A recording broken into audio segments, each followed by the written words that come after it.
Buenas noches, queridos estudiantes de la Universidad Autónoma Gabriel Moreno.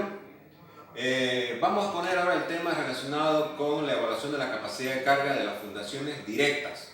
Nosotros sabemos que las fundaciones juegan un papel muy importante en la estabilidad de una edificación, un edificio, etcétera, etcétera. Precisamente es el que tiene mayor valor y responsabilidad resistente sobre el conjunto estructural. Bien, entonces vamos a evaluar la capacidad de carga de fundaciones directas. Pero antes de entrar en la temática específica, vamos a ver algunas tipologías de fundaciones directas. La fundación directa se le entiende como la fundación sobre zapatas.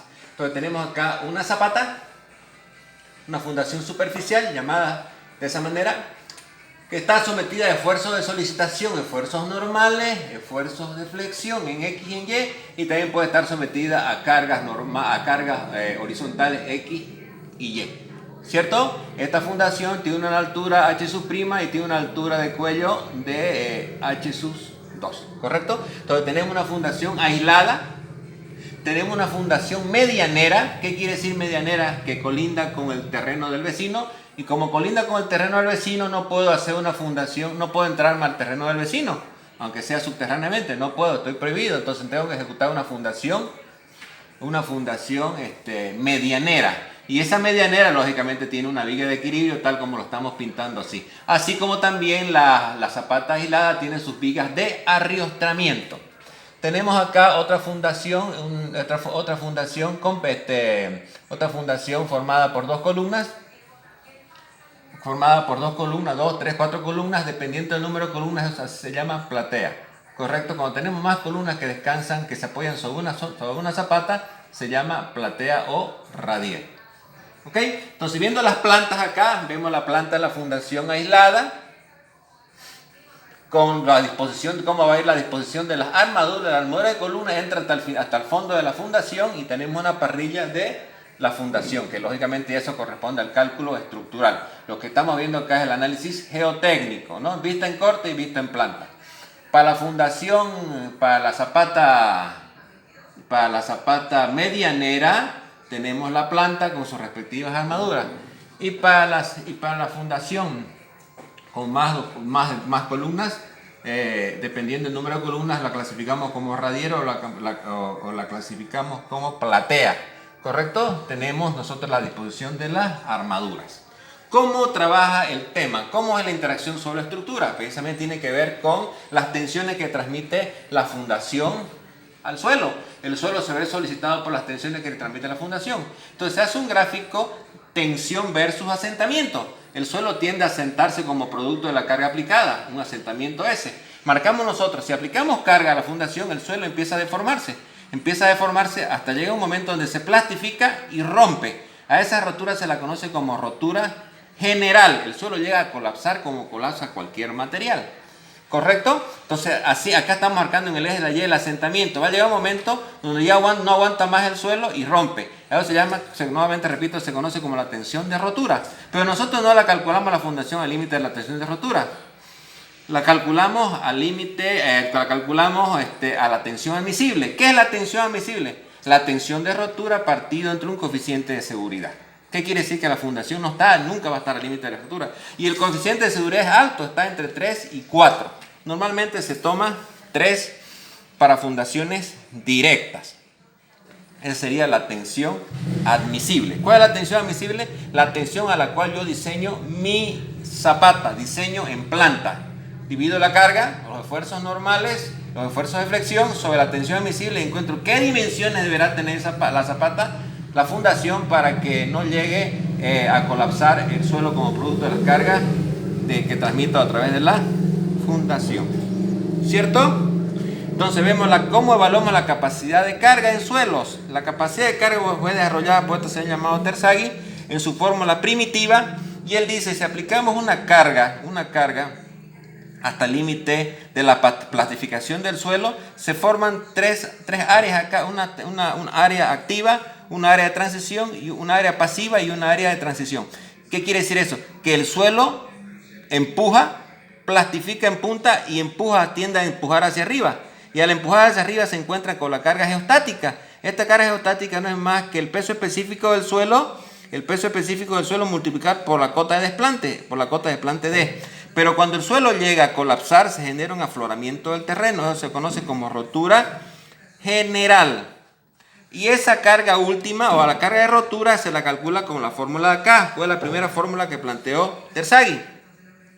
Allá por el año 1930, propuso su famosa fórmula que dice que la carga última va a ser la cohesión por NC, la carga geostática por NQ, más un medio del peso específico del suelo por la menor dimensión del cimiento multiplicado por N gamma. ¿Correcto? Donde NC, NQ, N gamma son los factores de capacidad de carga que están en función al ángulo de rozamiento interno. Necesitamos conocer el ángulo de rozamiento interno del suelo para evaluar la capacidad los coeficientes de capacidad de carga. ¿Qué tiene el suelo básicamente? Tiene peso específico, tiene ángulo de rozamiento interno y tiene cohesión. Si el suelo es cohesivo, su ángulo de rozamiento interno es suelo. Su ángulo de rozamiento interno es 0. Si el suelo es granular, su cohesión es 0. ¿Cierto? Entonces, ya la expresión moderna de la capacidad de carga incluye los factores de forma, incluye los factores de forma del cimiento, los factores de profundidad del cimiento y los factores de inclinación. Y la expresión general para evaluar la capacidad de carga de manera más exacta, científicamente hablando, y que se encuentra en todas las normas actuales de fundaciones, viene dada por esta expresión grande, donde se introducen estos otros factores de forma, los factores de profundidad y los factores de inclinación. Los factores, se tiene dos tipos de rotura en el suelo: la rotura general, que se clasifica por